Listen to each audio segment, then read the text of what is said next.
एक बार की बात है। एक छोटे से गांव में अनाया नाम की एक महिला रहती थी। वह एक दयालु और अच्छी इंसान थी, जो हमेशा अपने और अपने परिवार के लिए अच्छी चीजें चाहती थी। अनाया के पास एक प्यारा पति और एक खूबसूरत बेटी थी, लेकिन उसकी सास शांता उसके प्रति बहुत अच्छी नहीं थी।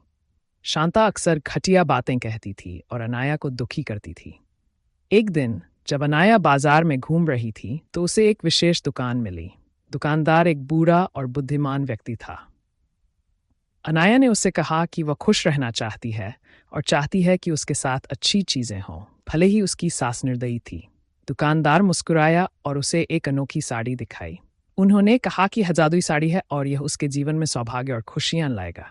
अनाया ने जादुई साड़ी खरीदने का फैसला किया और तुरंत उसे पहन लिया। जब अनाया ने जादुई साड़ी पहनना तो चमत्कार हो गया। उसकी सास अनाया के साथ बुरा बर्ताव करने की बजाय उसके साथ प्यार और सम्मान से पेश आने लगी। अनाया बहुत खुश थी कि उस सास उसकी सबसे बड़ी समर्थक और सबसे अच्छी दोस्त बन गई थी। गांव के लोग इस बदलाव को देखकर आश्चर्यचकित रह गए। जादुई साड़ी की वजह से अनाया के परिवार में खुशियां आने लगीं। गांव बहुत अच्छी जगह बन गया और अनाया का सफल हो गया।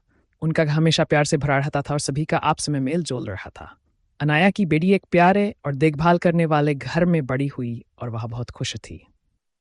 जादुई साड़ी की कहानी दूर तक फैल गई और लोगों को दया और क्षमा का महत्व सिखाया। अनाया बहादुरी का प्रतीक बन गई और उसने सभी को दिखाया कि दयालु होने से बड़ा बदलाव आ सकता है, चाहे चीजें कितनी भी कठिन क्यों न लगे। और इस तरह जादुई साड़ी के साथ मिलने वाली अच्छी चीजों का आनंद लेते हुए गांव हमेशा खुशहाल रहने लगा। साड़ी ने न केवल अनाया की जिंदगी बदली, बल्कि एक महत्वपूर्ण सबक भी सिखाया कि प्यार और क्षमा मुश्किल समय में भी खुशी और चमत्कार ला सकते।